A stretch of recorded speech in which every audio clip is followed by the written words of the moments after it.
اللهم صل على سيدنا محمد يا رب صل وسلم دائما ابدا على حبيبك. کہ اللہ نے آسمان سے اپنے بندوں کی ہدایت کے لیے قوانین نازل کیے ہیں، اور اللہ یہ چاہتا ہے کہ ان قوانین کو، ان لاز کو سامنے رکھ کر زندگی گزارو. یہ کس کا دعویٰ ہے؟ بولو بھائی، اسلام کا. اور یہ بھی دعویٰ ہے اسلام کا کہ ان قوانین کے مقابلے میں جو کچھ بھی ہے باطل ہے، اور قیامت کے دن خسارے اور نقصان کا ذریعہ ہے. یہاں تک بات سمجھ میں آ گئی ہوگی انشاءاللہ. جب کوئی بہت بڑا دعویٰ کیا جاتا ہے تو پھر بہت زیادہ ذمہ داریاں بھی آ جاتی ہیں آپ کے اوپر. بہت بڑے بڑے چیلنج کریں گے تو ذمہ داریاں بھی بڑھتی ہیں نا. اگر چیلنج ہی کر کے آپ پھر پیچھے ہٹ جائیں اور چیلنج کی ڈیفینیشن ہی بدل دیں تو ایک الگ بات ہے. تو اسلام نے ایک بہت بڑا دعویٰ کیا ہے کہ اسلام وَمَن يَبْتَغِي غَيْرَ الْإِسْلَامِ دِينًا فَلَن يُقْبَلَ مِنْهُ. اسلام کے سوا کسی بھی سسٹم کو، نظام کو فالو کرو گے، قیامت کے دن وہ قابل قبول نہیں ہوگا. وَهُوَ فِي الْآخِرَةِ مِنَ الْخَاسِرِينَ. ایسا شخص آخرت میں تباہ و برباد ہو جائے گا.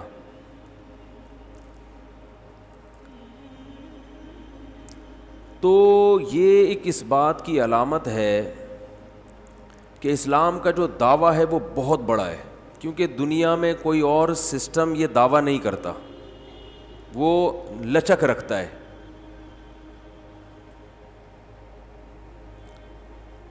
ہر ملک کے اپنے قوانین ہوتے ہیں، وہ کہتے ہیں بھائی یہ ہمارے رائے میں یہ ہیں، لیکن ان کو ایسا اصرار نہیں ہوتا کہ ان کے علاوہ سب کیا ہے، بول دے کیوں نہیں، غلط ہے. بھائی ٹھیک ہے، برطانیہ کا یہ لا ہے، امریکہ کا یہ ہے، فرانس کا یہ ہے، وہ اپنے کلچر ان کے حساب سے صحیح ہے. وہاں رہیں تو وہاں کو فالو کر لیں، آپ ادھر رہیں تو یہاں کو فالو کریں. تو لچک ہے نا. اچھا، دنیا کے جو دوسرے مذہب ہیں ان میں بھی لچک ہے. ہندو اگر عیسائی ہو جائے تو کوئی اتنا بڑا مسئلہ نہیں ہوتا ان کے ہاں، ٹھیک ہے چلتا ہے بھائی. ہر آدمی کی اخپل سوچ ہوتی ہے، ہر آدمی کی اپنی تھنکنگ ہوتی ہے، مذہب پہ جبر نہیں کیا جا سکتا. عیسائی اگر کوئی مذہب قبول کر لے ٹھیک ہے بھائی، لیکن اسلام میں لچک بولیں نہیں. اسلام کہتا ہے اسلام ہی ہے، مسلمان ہی بننا پڑے گا، ادروائز آخرت میں قبول بولو بھائی نہیں ہے، یہ نہیں چلے گا. ان الدین عند اللہ الاسلام. اس کائنات کو پیدا کرنے والے کی نظر میں صرف ایک چیز چلے گی، وہ کیا ہے؟ بولو بھائی، اسلام. اچھا، اسلام نے یہ بھی دعویٰ کیا کہ صرف ایک ہی ہے، باقی سب باطل. اور پھر اسلام نے یہ بھی بتا دیا کہ اسلام کے نام پہ جو مختلف دکانیں چلیں گی ان میں بھی ایک ہی صحیح ہے. بہت مشکل ہے بات سمجھانا، بہت مشکل ہے. جی کوئی مشکل نہیں ہے، لیکن پھر سمجھ میں کیوں نہیں آ رہا؟ یعنی پریکٹیکل لائف میں عملاً سمجھ میں نہیں آ رہا، عمل سے لگتا ہے کہ سمجھ میں آ نہیں رہا. تو ایک تو اللہ نے دعویٰ کیا کہ صرف اسلام، بس اور کچھ بھی نہیں. تو ہمیں پہلے تو یہ طے کرنا پڑے گا کہ جس چیز کو ہم نے گول بنایا ہے وہ کیا اس قابل بھی ہے کہ اس کو گول بنایا جائے، اس کو ہدف بنایا جائے، اس کو ویژن بنایا جائے. قرآن آپ کو بتاتا ہے سب سے بڑا دعویٰ قرآن کا، ایسا زبردست دعویٰ کیا ہے نا. یہ جو دوسرے مذاہب ہیں نا جو کہتے ہیں کہ نہیں اسلام سب صحیح ہے، مسلمان بھی ٹھیک ہیں، عیسائی بھی ٹھیک ہیں، یہودی بھی ٹھیک ہیں، ہندو بھی ٹھیک ہے، سکھ بھی ٹھیک ہے، جو جس مذہب کو فالو کر رہا ہے کیا کر رہا ہے، بولو صحیح ہے. ایک سکھ خاتون کا فون آیا، اس کی بہن مسلمان ہو گئی تھی یو کے میں، تو انہوں نے 4-5 سال پرانی بات ہے، انہوں نے مجھے بتایا کہ میری سسٹر مسلمان ہو گئی ہیں، سکھ مذہب سے اسلام قبول کر لیا انہوں نے، اور جو ہے تو میں نے کہا آپ لوگوں کو یہ اعتراض تو نہیں ہوا؟ کچھ مسئلہ پوچھ رہی تھی، سکھ خاتون تھی لیکن مسئلہ مجھ سے پوچھ رہی تھی. کہنے لگی کہ میں بھی اسلام کو کافی چیزوں میں فالو کرتی ہوں اور اسلام بہت اچھا مذہب ہے، اگرچہ میں مسلم نہیں ہوں لیکن مجھے اسلام اچھا لگتا ہے اور مجھے اپنی بہن کے مسلمان ہونے پر کوئی اعتراض، بولو بھائی، نہیں. میں نے ان سے کہا، میں نے کہا دیکھیں اسلام کا اچھا لگنا کامیاب ہونے کے لیے کافی، بولو نہیں. اس بات پہ آخرت میں بخشش نہیں ہوگی کہ آپ کو اسلام. اب ان باتوں سے نا غیر مسلم کہتے ہیں مسلمان بڑے متشدد ہوتے ہیں. ہم ان کے مذہب کی تعریف کر رہے ہیں پھر بھی یہ ہمیں جنت میں لے جانے کے لائق نہیں سمجھتے. ہم تو کہہ رہے ہیں کہ اتنے اچھا مذہب ہے، اتنی اچھی تعلیمات ہیں.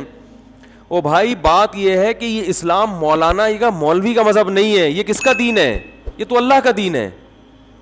اللہ نے دو ٹوک الفاظ میں بیان کر دیا ہے کہ اسلام کو اچھا سمجھنا کافی نہیں ہے، تمہیں اسلام میں مکمل داخل ہونا پڑے گا. جب اچھا ہے تو مانتے کیوں نہیں ہو، قبول کیوں نہیں کرتے ہو؟ وَمَن يَبْتَغِ غَيْرَ الْإِسْلَامِ دِينًا فَلَن يُقْبَلَ مِنْهُ. اللہ فرماتے ہیں اسلام کے علاوہ کسی اور مذہب کو اگر اختیار کرو گے تو بے شک اسلام کی تعریفیں کرتے رہو، اللہ فرماتے ہیں قبول نہیں ہوگا، آخرت میں خسارے والوں میں سے ہو گیا. عملاً اسلام کو قبول کرنا پڑے گا، داخل ہونا پڑے گا اسلام میں. تو اتنا سخت اسلام نے موقف کیوں رکھا ہے؟ اصل میں سوال، میرے بیان میں سوال لمبا ہوتا ہے، جواب بعض دفعہ یہ نوٹ کیا ہوگا تھوڑا ہوتا ہے، اس لیے کہ سوال سمجھانا یہ مشکل کام ہوتا ہے، اور سمجھانا تو اتنا مشکل نہیں، اس کو کھوپڑی میں بٹھا دینا یہ تھوڑا زیادہ مشکل کام ہوتا ہے. کہ بھئی کیوں اسلام نے بالکل بھی لچک نہیں رکھی. ہاں دنیا میں اسلام نے یہ لچک رکھی ہے کہ کسی کو زبردستی مسلمان نہیں کیا جا. اسلام ساری آخرت کی دھمکیاں دے رہا ہے، دنیا کی نہیں دے رہا. کہ جو اسلام قبول نہیں کرے گا، ایسا نہیں ہے قرآن میں کہ جو اسلام قبول نہیں کرے گا اس کی گردن اڑا دیں گے ہم، ایسا نہیں ہے.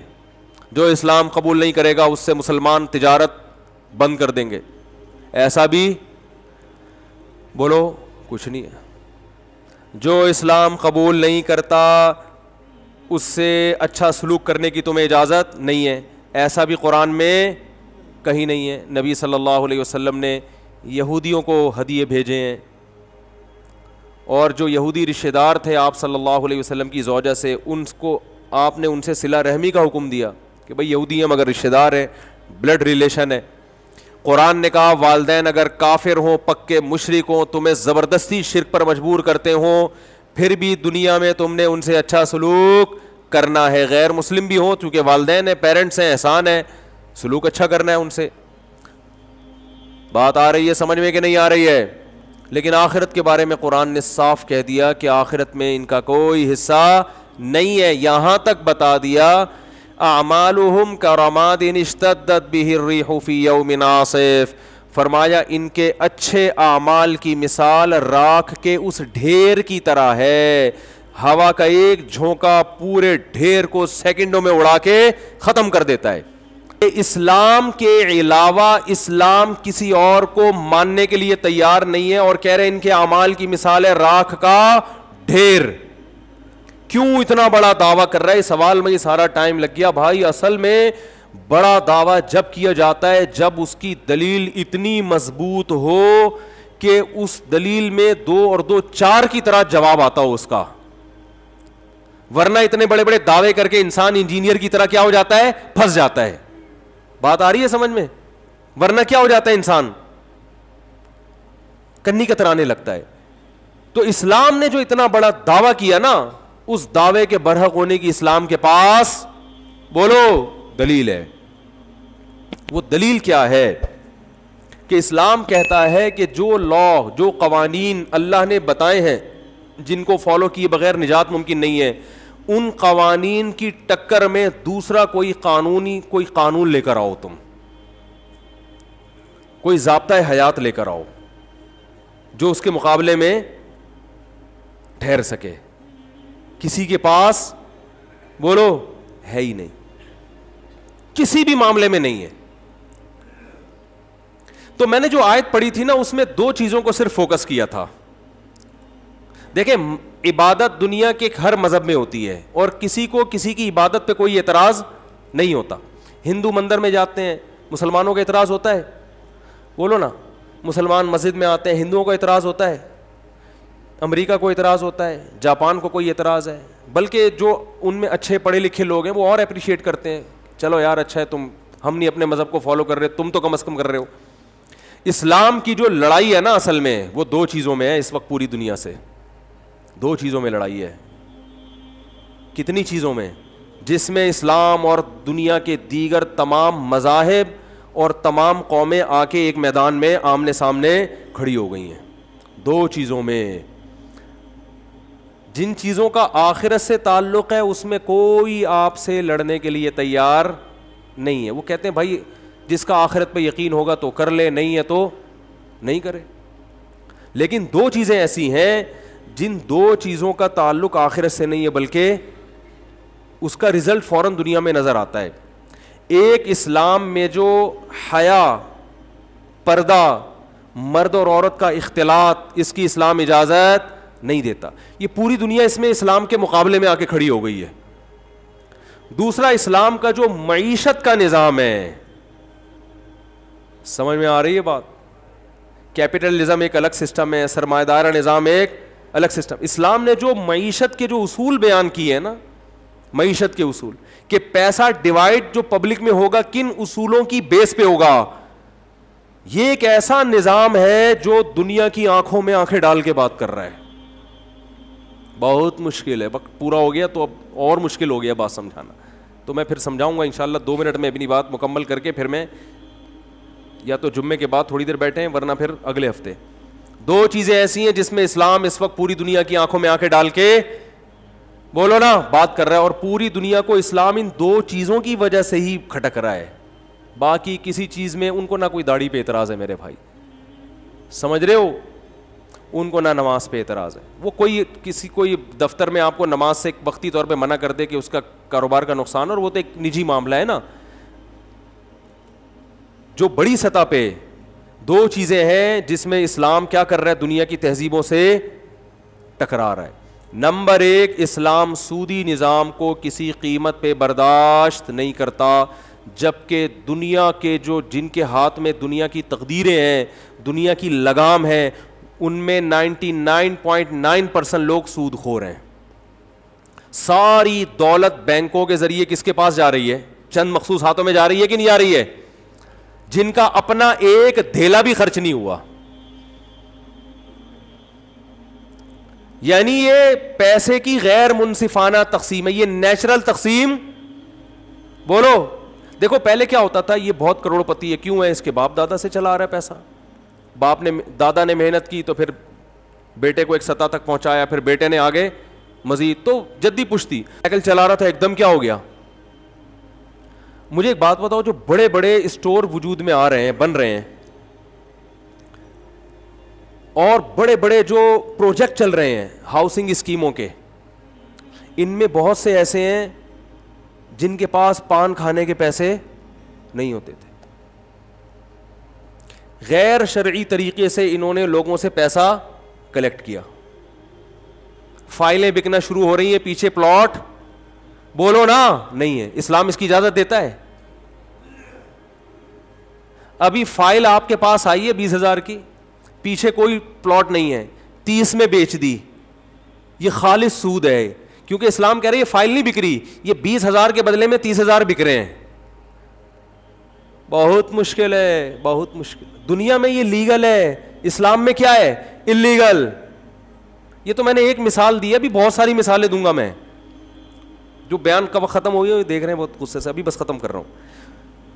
یہ ایک ایگزامپل دی ہے, ایسے بہت ساری آگے تو اس پہ بیان کروں گا, بہت کچھ سامنے آئے گا انشاءاللہ. اور میں ابھی بزنس پہ, تجارت پہ ایک ورک شاپ بھی کرانے والا ہوں مسجد میں ہی. تاجروں کو بلاؤں گا, تاجروں کو بتاؤں گا انسان کے بچے بن جاؤ معذرت کے ساتھ, چھوڑ دو یہ حرام کاریاں, اور شریعت کے مطابق تجارت کرو گے نا, اس میں تمہیں برکت زیادہ ملے گی. کیونکہ حرام طریقے سے جب پیسہ آتا ہے نا تو جیسے آتا ہے غائب بھی ویسے ہی ہوتا ہے, یہ نیچرل تھوڑی ہے. تو خیر برکت ختم ہوتی ہے. تو اسلام کا ایک دیکھو, فقہا نے جو آدھا فقہ ہے نا, آدھا وہ خرید و فروخت کے حکام پر ہے. ہمارے ہاں دینی مدرسوں میں ہدایہ پڑھائی جاتی ہے, ہدایہ اول, دویم, ثالث, رابع. ہدایہ اول میں یعنی یہ پورا اسلامی فقہ 4 حصوں میں فقہا نے برابر برابر 4 حصوں میں ڈیوائڈ کر دیا. آدھا حصے میں ہوتا ہے وضو اور عبادات کے حکام, آدھے میں ہوتی ہے جو ہے نا, آدھے حصے میں نکاح اور طلاق کے حکام ہوتے ہیں. باقی 2 حصوں میں خرید و فروخت کے حکام فقہا بیان کرتے ہیں, معیشت سے متعلق احکام. یعنی اسلامی فقہ میں خرید و فروخت کے احکام اتنی ڈیٹیل میں بیان کیے گئے ہیں کہ اتنی تفصیل میں عبادت اور نکاح طلاق کے حکام کا بیان نہیں ملے گا آپ کو. اور مسلمان نے اس شعبے کو بالکل نظر انداز کر دیا ہے, جس کا نتیجہ یہ نکل رہا ہے. مجھے لوگ کہتے ہیں بڑے بڑے اسٹوروں سے آپ شاپنگ کیوں نہیں کرتے.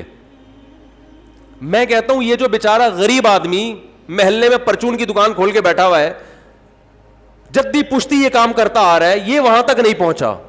اور زیادہ تر بڑے بڑے, سب کی بات نہیں کر رہا, زیادہ تر بڑے بڑے اسٹور, ان کی آپ ماضی اٹھا کے دیں گے, پان کھانے کے پیسے نہیں تھے, بینکوں سے سود پہ قرضہ لیا, اربوں روپے کا قرضہ لے کے اربوں روپے چھاپنا شروع کر دیے. نہیں آ رہی بات. دیکھو میں ایسے مالداروں کو جانتا ہوں, وہ کیا تھا, کچھ بھی نہیں تھا, انہوں نے اسکریپ کا کام شروع کیا, کچرا اٹھانا شروع کیا. ٹھیک ہے نا, یہ محنت ہو رہی ہے.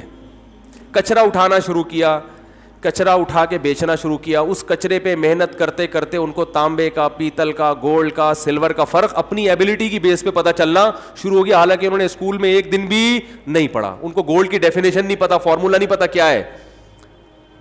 پھر وہ محنت کرتے کرتے کرتے 15-20 سالوں میں جا کے اسکریپ کا اور کروڑوں روپے کا ان کا بزنس ہے. یہ نیچرل ہے.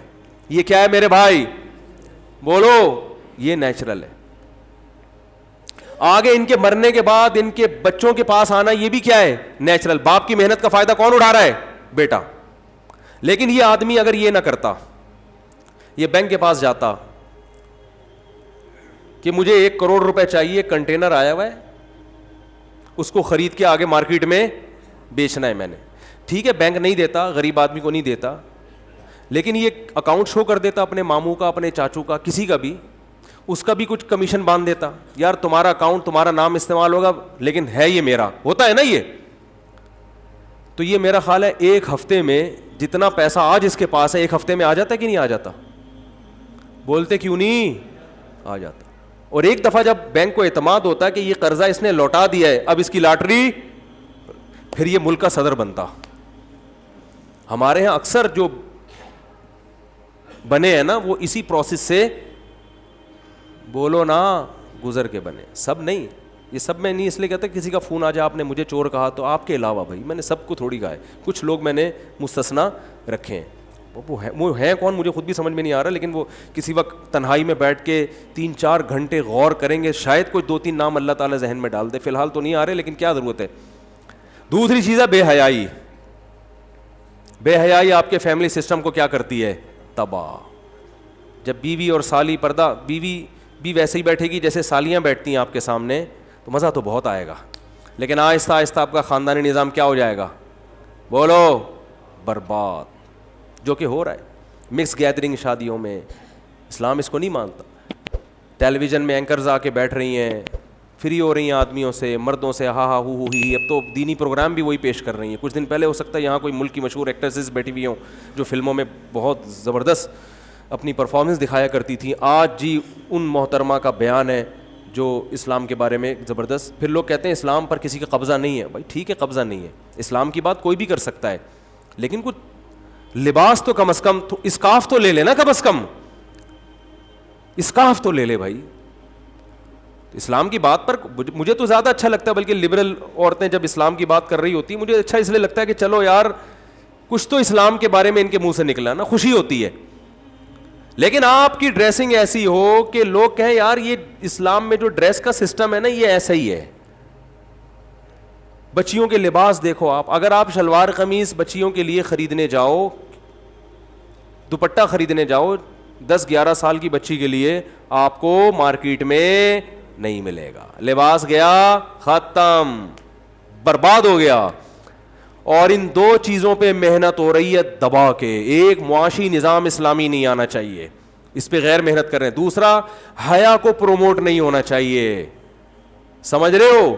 اور یہ جو میرے خلاف بہت سارے کلپ آئے ہیں نا, ابھی بہت سارے آ رہے ہیں, الٹے 4-4 سال کی بچیوں سے شادی کی ترغیب دے رہا ہے. سب کو پتا ہے کوئی دنیا میں پاگل کسی کو ممبر پہ بیٹھ کے 4 سال کی بچی سے شادی کی ترغیب نہیں دے سکتا. یہ اتنے گھننے نہیں ہیں. یہ اس لیے کر رہے ہیں کہ اس سے پہلے میں نے 3 بیوہ عورتوں سے نکاح کی ترغیب دی ہے.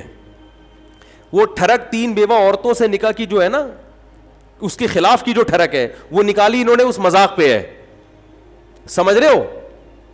کوئی صحافی جو حیا کی بات کرے گا اس کو یہ پنپنے نہیں دیں گے. کوئی صحافی جو سود کے خلاف بات کرے گا اس کو یہ پنپنے نہیں دیں گے, کیونکہ یہ دو چیزیں حقیقت میں عورت کو, ایک چیز عورت کو تحفظ دیتی ہے پردہ, اس سے عورت کے حقوق کا تحفظ ہوتا ہے, عورت محفوظ ہو جاتی ہے. کیونکہ مرد کے لیے عورت تک پہنچنے کا نکاح کے علاوہ کوئی راستہ باقی نہیں رہتا. اور نکاح کا مطلب کیا ہے, اپنے آپ کو ساری زندگی کی مرد نے ٹینشن میں ڈال دیا. تو مرد ٹینشن اٹھا کے عورت کو حاصل کرتا ہے. جب بے پردگی والا ماحول ہوگا تو عورت ایک ایسا انسٹرومنٹ بن جائے گی انٹرٹینمنٹ کا, سستا ترین اور مزیدار ترین. بات آ رہی ہے سمجھ میں؟ سب سے مزیدار اور سب سے زیادہ سستا. تو وہ ویلیو کیا ہو جائے گی عورت کی, ختم, جو کہ ہو گئی ہے. تو یہ ایسا جس میں عورت کا, اس ایک سسٹم میں عورت کے حق کا تحفظ ہے جس میں اسلام حیا کو پروموٹ کر رہا ہے, اس میں عورت کا کیا ہے, تحفظ ہے. مرد کے لیے عورت سے دل بہلانا آسان نہیں رہے گا. دوسرے میں کیا ہے, غریبوں کا تحفظ ہے, اور اس میں رکاوٹ جو معاشی نظام ہے اس میں غریبوں کا تحفظ ہے. اس میں مالدار آپ کی راہ میں روڑے اٹکائے گا. بات آ رہی ہے؟ تو اس لیے میرے بھائی حکومتی سطح پہ بھی ان دو چیزوں کے خلاف آواز اٹھانی چاہیے. اپنی صلاحیتوں کو دائیں بائیں چیزوں میں ضائع مت کرو. یہ قانون پاس ہو جائے, یہ قانون پاس ہو جائے, یہ ہو جائے. اور بھائی جان سب سے پہلے یہ پاس کرواؤ کہ کو ایجوکیشن سسٹم کو ختم کیا جائے. اسکولوں میں لڑکیوں کا ڈریس پراپر ہونا چاہیے. فیمیل کو میل نہیں پڑھائے گا, میل کو فیمیل نہیں پڑھائیں گی. خواتین کے ہاسپٹل الگ ہونے چاہیے, مردوں کے الگ ہونے چاہیے. یہ کیا مذاق ہے کہ ڈیلیوری کیس ہے اور میل ڈاکٹر آ کے اس وہ کیس, میل ڈاکٹر کے پاس کیوں جا رہا ہے وہ کیس؟ عورت کے بچہ پیدا ہو رہا ہے, آدمی کا کام کیا ہے وہاں کھڑے ہو کر, وہ کیوں کھڑا ہوا ہے وہاں پہ؟ سب ختم. تو یہ دو چیزوں کو میرے بھائی اپنے گھروں میں بھی نافذ کرو, سمجھ رہے ہیں؟ پھر بات کروں گا, بہت اہم ٹاپک ہے, اگلے ہفتے اسی کو لے کے چلیں گے انشاءاللہ. وما علینا الا البلاغ. مفتی طارق مسعود صاحب کے بیانات سننے کے لیے youtube.com/مفتی طارق مسعود کو سبسکرائب کریں. اور اگر آپ لائیو ویڈیو کو کبھی بھی مس نہیں کرنا چاہتے ہیں تو سبسکرائب کرنے کے بعد بیل آئیکن پہ کلک کرنا مت بھولیں. جزاک اللہ.